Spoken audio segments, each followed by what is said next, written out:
Hi hello ನಮಸ್ತೆ. ನಾನು ಗೀತಾ ಸಕ್ರಾಯಪಟ್ಟಣ. ನೋಡಿ ಇವತ್ತೇನು ತೊಗೊಂಬಂದಿದ್ದೀನಿ, ಚಿತ್ರಾನ್ನ ವೆರೈಟಿಯಾಗಿ ಹುಳಿ ಚಿತ್ರಾನ್ನ ತೊಗೊಂಬಂದಿದ್ದೀನಿ. ಚಿತ್ರಾನ್ನ ಗೊಜ್ಜು ಹೇಗೆ ಮಾಡೋದು ಅಂತ ನೋಡ್ಕೊಂಬೋಣ. ಇಲ್ಲಿ ನಾನು ನೋಡಿ ಹುಣಸೆಹಣ್ಣ ಮೇಯ್ನಾಗಿ ಇದಕ್ಕೆ ಹುಣಸೆಹಣ್ಣು ಬೇಕು. ಹುಳಿ ಚಿತ್ರಾನ್ನ ಅಲ್ವಾ, ಹುಳಿ ಗೊಜ್ಜು, ಹಾಗಾಗಿ ಹುಣಸೆಹಣ್ಣು ತೊಗೊಂಡಿದ್ದೀನಿ. ಮತ್ತು ಕಾಯಿ ತುರಿದಿರೋ ಕಾಯಿನ ಇಲ್ಲಿ ಇಟ್ಕೊಂಡಿದ್ದೀನಿ. ಅದಾದ ನಂತರ ನಾನಿಲ್ಲಿ ಒಗ್ಗರಣೆಗೆ ಹಸಿಮೆಣ್ಸಿಕಾಯಿ ಯೂಸ್ ಮಾಡ್ತಾಯಿದ್ದೀನಿ. ಮತ್ತು ಕರಿಬೇವು, ಸ್ವಲ್ಪ ಕೊತ್ತಂಬರಿ, ಸ್ವಲ್ಪ ಶುಂಠಿ, ಈರುಳ್ಳಿನ ಸಹ ಯೂಸ್ ಮಾಡ್ತೀನಿ. ಇಷ್ಟೇ ಸಾಕು. ಇದಕ್ಕೆ ಸ್ವಲ್ಪ ಇಂಗ್ರೀಡಿಯೆಂಟ್ಸಲ್ಲೇ ಬೇಗ ಆಗುವಂಥ 10 ಮಿನಿಟ್ಸಲ್ಲಿ ಆಗುವಂಥ ಒಂದು ಗೊಜ್ಜು. ಬೆಳಗಿನ ಟಿಫನ್ಗೆ ತುಂಬ ಟೇಸ್ಟಿಯಾಗಿರುತ್ತೆ, ಸಖತ್ತಾಗಿರುತ್ತೆ. ನೋಡಿ ನಾನಿಲ್ಲಿ ಒಂದು ತವ ಇಟ್ಟಿದ್ದೀನಿ. ಈ ತವದಲ್ಲಿ ಆಲ್ರೆಡಿ ಆಯಿಲ್ ಇದೆ. ಇದರಲ್ಲೇ ನಾನು ಸ್ವಲ್ಪ ಹಪ್ಪಳ ಕರಿದೆ. ವೇಸ್ಟ್ ಮಾಡೋದು ಯಾಕೆ ಅಂತ ನಾನು ಇದೇ ತವದಲ್ಲೇ ಯೂಸ್ ಮಾಡ್ಕೊಳ್ತಾ ಇದ್ದೀನಿ. ಆಯಿಲ್ ಇತ್ತಲ್ಲ, ಹಾಗಾಗಿ ನೋಡಿ ಸಾಸಿವೆ ಹಾಕ್ಕೊಂಡೆ ನಾನು. ಅದಾದ ನಂತರ ನಾನಿಲ್ಲಿ ಉದ್ದಿನಬೇಳೆ ಸಹ 1-2 ಸ್ಪೂನ್ ಹಾಕ್ಕೊಂಡಿದ್ದೀನಿ. ಅದಾದ ನಂತರ ಕಡಲೆಬೇಳೆ ಹಾಕ್ಕೊಂಡಿದ್ದೀನಿ. ಇದು ಮಧ್ಯದಲ್ಲಿ ಗೊಜ್ಜು ತಿನ್ನುವಾಗ, ಚಿತ್ರಾನ್ನ ತಿನ್ನುವಾಗ ಮಧ್ಯದಲ್ಲಿ ಬಾಯಿಗೆ ಸಿಗ್ತಾಯಿದ್ರೆ ತುಂಬ ಟೇಸ್ಟ್ ಇರುತ್ತೆ. ಚೆನ್ನಾಗಿ ಬ್ರೌನ್ ಆಗೋವರೆಗೂ ಫ್ರೈ ಮಾಡ್ಕೊಳ್ಳಿ. ನಾನಿಲ್ಲಿ ಕಡಲೆಬೇಳೆ, ಉದ್ದಿನಬೇಳೆ, ಶೇಂಗಾ ಬೀಜ ಸಹ ಹಾಕ್ಕೊಂಡಿಲ್ಲಿ ಚೆನ್ನಾಗಿ ಫ್ರೈ ಮಾಡ್ಕೊಳ್ತೀನಿ ಆಯಿಲಲ್ಲಿ.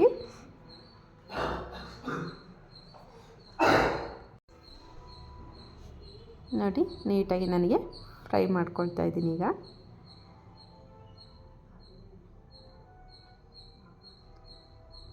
ಅದಾದ ನಂತರ ನಾನಿಲ್ಲಿ ಇದಕ್ಕೆ ಕರಿಬೇವು ಸಹ ಆ್ಯಡ್ ಮಾಡ್ಕೊಳ್ತೀನಿ. ಕರಿಬೇವನ್ನು ಹಾಕ್ಕೊಂಡು ಚೆನ್ನಾಗಿ ಫ್ರೈ ಮಾಡ್ಕೊಳ್ಳೋಣ.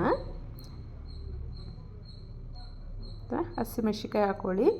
ಇಲ್ಲಿ ಇದು ಖಾರ ಕಡಿಮೆ ಇದೆ. ಹಸಿಮೆಣ್ಸಿಕಾಯಿ ಸ್ವಲ್ಪ ಜಾಸ್ತಿ ಹಾಕ್ಕೊಂಡಿದ್ದೀನಿ ನಾನು. ಖಾರ ನೋಡ್ಕೊಂಡು ಹಾಕ್ಕೊಳ್ಳಿ, ಜಾಸ್ತಿ ಹಾಕ್ಕೋಬೇಡಿ. ನಾನಿಲ್ಲಿ ಖಾರ ಕಡಿಮೆ ಇತ್ತು ಹಸಿಮೆಣ್ಸಿಕಾಯಲ್ಲಿ, ಹಾಗಾಗಿ ಸ್ವಲ್ಪ ಜಾಸ್ತಿ ಹಾಕ್ಕೊಂಡಿದ್ದೀನಿ ಅಷ್ಟೇ. ಇದನ್ನು ಸಹ ನೀಟಾಗಿ ಚೆನ್ನಾಗಿ ಫ್ರೈ ಮಾಡ್ಕೊಳ್ಳೋಣ ಆಯಿಲಲ್ಲೇ. ಅದಾದ ನಂತರ ನಾನಿಲ್ಲಿ ಸ್ವಲ್ಪ ಶುಂಠಿ ಬೆಳ್ಳುಳ್ಳಿ ಪೇಸ್ಟ್ ಇತ್ತಲ್ಲ, ಒಂದು ಅರ್ಧ ಟೀ ಸ್ಪೂನಷ್ಟು, ಅದನ್ನು ಸಹ ಹಾಕ್ಕೊಂಡು ಚೆನ್ನಾಗಿ ಫ್ರೈ ಮಾಡ್ಕೊಳ್ಳೋಣ. ಶುಂಠಿ ಬೆಳ್ಳುಳ್ಳಿ ಪೇಸ್ಟ್ ಹಾಕಿದಾಗೆ ಸ್ವಲ್ಪ ಅರೋಮ ಸ್ಟಾರ್ಟ್ ಆಗುತ್ತೆ, ತುಂಬ ಚೆನ್ನಾಗಿರುತ್ತೆ ಆಯಿಲ್ ಹಾಕಿ ಉರಿಯುವಾಗ. ಅದಾದ ನಂತರ ನಾನಿಲ್ಲಿ ಈರುಳ್ಳಿನ ಸಹ ಇದಕ್ಕೆ ಆ್ಯಡ್ ಮಾಡ್ಕೊಳ್ತೀನಿ. ನೋಡಿ ಈರುಳ್ಳಿನ ಸಹ ಇದಕ್ಕೆ ಆ್ಯಡ್ ಮಾಡಿಕೊಂಡು ಹಾಗೆ ಸಹ ಸೇಮ್ ಪ್ರೊಸೀಜರಲ್ಲಿ 1 ಬೈ 1 ನಾನು ಫ್ರೈ ಮಾಡ್ಕೊಳ್ತೀನಿ. ಇದು ಸಹ ನೀಟಾಗಿ ಫ್ರೈ ಆಗಲಿ. ನೋಡಿ ನಾನು ಇದನ್ನು ಸಹ ನೀಟಾಗಿ ಫ್ರೈ ಮಾಡ್ಕೊಳ್ತಾ ಇದ್ದೀನಿ. ಈರುಳ್ಳಿ ಎಲ್ಲ ಬ್ರೌನ್ ಕಲರ್ ಆಗುವಷ್ಟು ನಾವು ಇಲ್ಲಿ ನೀಟಾಗಿ ಫ್ರೈ ಮಾಡ್ಕೊಳ್ಬೇಕು. ನೋಡಿ ನನಗೆ ಆಲ್ಮೋಸ್ಟ್ ಫ್ರೈ ಆಗಿದೆ. ಈಗ ನಾನು ನೆಕ್ಸ್ಟು ಹುಣ್ಸೆಹಣ್ಣು ಇದೆಯಲ್ಲ, ಹುಣ್ಸೆಹಣ್ಣು ನೆನೆಸಿಟ್ಟಿದ್ನಲ್ಲ, ಆ ಹುಣ್ಸೆಹಣ್ಣನ್ನ ನೀಟಾಗಿ ಚೆನ್ನಾಗಿ ಕಿವುಚ್ಬಿಟ್ಟು ರಸ ತೆಗಿಬೇಕು. ನೋಡಿ ಈ ಥರ ನೀಟಾಗಿ ರಸ ತೆಗಿಬೇಕು. ನಿಮಗೆ ಎಷ್ಟು ಕ್ವಾಂಟಿಟಿಲಿ ಗೊಜ್ಜು ಬೇಕಾಗುತ್ತೋ ಅಷ್ಟು ನೋಡಿಕೊಂಡು ಹಾಕೋಬೇಕಾಗತ್ತೆ. ನೀರನ್ನ ಅಥವಾ ಗೊಜ್ಜನ್ನು ಮಾಡ್ಕೊಳ್ಳುವಾಗ ಈ ಥರ ಮಾಡ್ಕೊಳ್ಳಿ. ಈ ಥರ ನೀಟಾಗಿ ಕಲಿಸ್ಕೊಂಡು ಎಷ್ಟು ಬೇಕು ಅಷ್ಟನ್ನು ಹಾಕ್ಕೊಳ್ಳಿ. ನನಗಿಷ್ಟು ಸಾಕು. ನನಗೆ ಜಾಸ್ತಿ ಕ್ವಾಂಟಿಟಿಲಿ ಮಾಡ್ಕೊಳ್ಬೇಕಾದ್ರೆ ಹೆಚ್ಚಿಸ್ಕೋಬೇಕಾಗತ್ತೆ. ಗೊಜ್ಜು ಅಥವಾ ನೀರನ್ನು ಹೆಚ್ಚಿಸ್ಕೊಂಡು ಮಾಡ್ಕೊಳ್ಳಿ, ಆಗ ಚೆನ್ನಾಗುತ್ತೆ. ಈ ಥರ ಆದಾಗ ನೀರಾಗುತ್ತೆ, ಇದೇನಿರಲ್ಲ. ನಾನಿಲ್ಲಿ ಚಿತ್ರಾನ್ನದ ಗೊಜ್ಜಿನ ಪುಡಿ ಸಹ ಮಾಡಿಟ್ಟಿದ್ದೀನಿ. ಅದು ಸಹ ಹೇಗೆ ಮಾಡೋದು ಅಂತ ನೆಕ್ಸ್ಟ್ ವಿಡಿಯೋದಲ್ಲಿ ನಿಮಗೆ ಪುಡಿದ್ರ ಬಗ್ಗೆನೂ ಸಹ ವಿಡಿಯೋ ಹಾಕ್ತೀನಿ, ಓಕೆನಾ. ಈಗ ನಾನಿಲ್ಲಿ ಅರಶಿನ ಪುಡಿ ಹಾಕ್ತಾಯಿದ್ದೀನಿ. ಇದಕ್ಕೆ ಚೆನ್ನಾಗಿ ಕುದಿ ಬರಲಿ. ಇದು ಕುದೀತಾ ಇದ್ದುವಾಗಲೇ ಅರಶಿನ ಪುಡಿ ಸ್ವಲ್ಪ ಕಲರ್ಗೆ, ಅದೇ ಥರ ರುಚಿಗೆ ತಕ್ಕಷ್ಟು ಉಪ್ಪನ್ನು ಸಹ ನಾನಿಲ್ಲಿ ಆ್ಯಡ್ ಮಾಡ್ಕೊಳ್ತಾಯಿದ್ದೀನಿ. ಕಲ್ಲುಪ್ಪನ್ನ ಹಾಕ್ಕೊಳ್ಳಿ, ಏನಾಗಲ್ಲ. ಇದು ಚೆನ್ನಾಗಿ ಬೇಯ್ತಾ ಇರೋದಲ್ಲ, ಕರಗೋ ಚಾನ್ಸಸ್ ಇರುತ್ತೆ, ಹಾಗಾಗಿ ಕಲ್ಲುಪ್ಪು ಸಹ ಹಾಕ್ಕೊಳ್ಳಿ. ಅದಾದ ನಂತರ ನಾನಿಲ್ಲಿ ಚೆನ್ನಾಗಿ ಇದನ್ನು ಮಿಕ್ಸ್ ಮಾಡ್ಕೊಳ್ಳೋಣ. ನೋಡಿ ಮಿಕ್ಸ್ ಆದ ನಂತರ ಇಲ್ಲಿ ಕಾಯಿ ಎತ್ತಿಟ್ಟಿದ್ನಲ್ಲ, ಕಾಯಿನೂ ಸಹ ಒಂದು ಬೌಲ್ಗೆ ಹಾಕ್ಕೊಂಡು ಅದನ್ನು ಸಹ ಈ ಹುಣ್ಸೆಹಣ್ಣು ಹೇಗೆ ರಸ ತೆಗೆದ್ವಿ ಅದೇ ಥರ ಕಾಯಿರಲ್ಲಿ ರಸ ತೆಗಿಬೇಕಾಗತ್ತೆ. ಹಾಗೆ ನನ್ನ ಚಾನಲ್ ಯಾರೆಲ್ಲ ನೋಡ್ತಿದ್ದೀರಾ ಫಸ್ಟ್ ಟೈಮ್ ಪ್ಲೀಸ್ ಸಬ್ಸ್ಕ್ರೈಬ್ ಮಾಡಿಕೊಂಡು ನೋಡಿ. ಹಾಗೆ ಈ ವಿಡಿಯೋ ನೋಡಿ ಲೈಕ್ ಮಾಡಿ, ವಿಡಿಯೋ ಬಗ್ಗೆ ಕಮೆಂಟ್ ಸಹ ಕೊಡಿ, ಹೇಗಿದೆ ಏನು ಎತ್ತ ಅಂತೇಳ್ಬಿಟ್ಟು, ಓಕೆನಾ. ನಾನಿಲ್ಲಿ ಕಾಯಿ ಎತ್ತಿಟ್ಟಿದ್ನಲ್ಲ, ಆ ಕಾಯಿನೂ ಸಹ ನಾನಿಲ್ಲಿ ಚೆನ್ನಾಗಿ ಅದೇ ಥರ ಹುಣ್ಸೆಹಣ್ಣು ಹೇಗೆ ತೊಗೊಂಡ್ವಿ ಅದೇ ಥರ ರಸ ತಗೊಳ್ತೀನಿ. ಇದರಲ್ಲೂ ಸಹ ಈ ಥರ ಮಾಡೋದ್ರಿಂದ ತುಂಬ ಟೇಸ್ಟ್ ಬರುತ್ತೆ ಗೊಜ್ಜು, ಹಾಗಾಗಿ ನಾನು ಈ ಥರ ಮಾಡ್ಕೊಳ್ತೀನಿ. ಈ ಥರ ಆದ ನಂತರ ಅಷ್ಟನ್ನು ಅದು ಕಾಯ್ದು ರಸದೆಲ್ಲ ಹಾಕ್ಕೊಳ್ಳೋಣ. ಅದಾದ ನಂತರ ನಮಗೆಷ್ಟು ಕ್ವಾಂಟಿಟಿಲಿ ಬೇಕೋ ಅಷ್ಟನ್ನು ಈ ಥರ ಮಾಡ್ಕೊಳ್ಳೋಣ. ಇದು ತೆಳು ಬರೋದಿಲ್ಲ, ನಾನು ಪೌಡರ್ ಹಾಕ್ತೀನಿ ಲಾಸ್ಟಲ್ಲೊಂದು. ಇದು ಚಿತ್ರಾನ್ನ ಪೌಡರ್ ಹಾಕ್ತೀನಿ, ಆಗ ಥರ ಪುಡಿ ಹಾಕಿದ ನಂತರ ಈ ಥರ ತೆಳು ಬರಲ್ಲ, ಗಟ್ಟಿ ಆಗುತ್ತೆ. ಅದು ಯಾವ ಥರ ಆಗುತ್ತೆ ಅಂತಲೂ ಸಹ ನಿಮಗೆ ತೋರಿಸ್ಕೊಡ್ತೀನಿ. ನಾನು ಪುಡಿ ಯಾವ ಥರ ಮಾಡೋದು ಅಂತಲೂ ಸಹ ನೆಕ್ಸ್ಟ್ ವೀಡಿಯೋದಲ್ಲಿ ಹಾಕ್ತೀನಿ. ವಿಡಿಯೋನ ವಾಚ್ ಮಾಡಿ, ಓಕೆನಾ.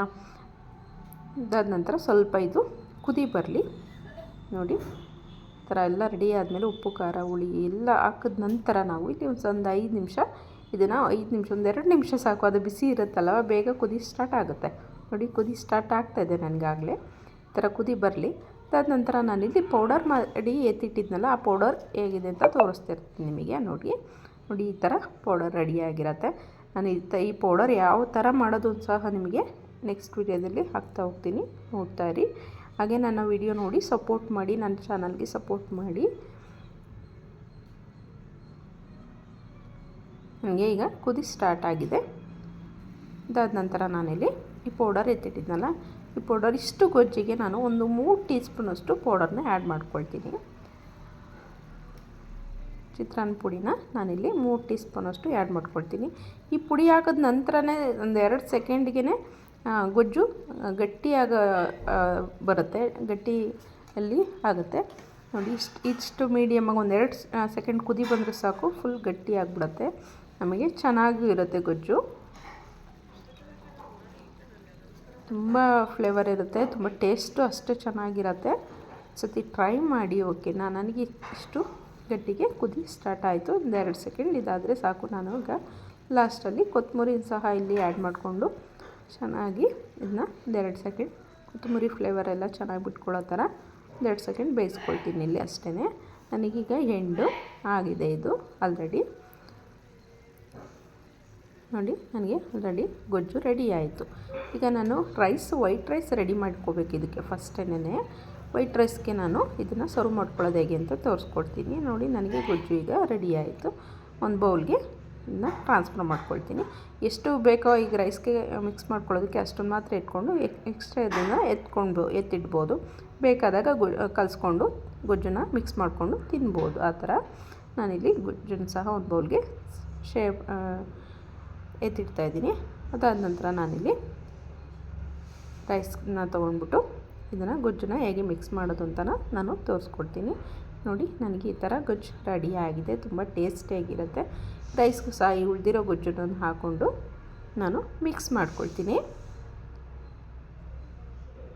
ತುಂಬ ಅಂದರೆ ತುಂಬ ಟೇಸ್ಟಿಯಾಗಿರುತ್ತೆ. ಒಂದು ಸತಿ ಟ್ರೈ ಮಾಡಿ, ಓಕೆನಾ. ನೋಡಿ ಎಷ್ಟು ನೀಟಾಗಿದೆ. ಬಾಯ್ ಬಾಯ್, ಥ್ಯಾಂಕ್ ಯು.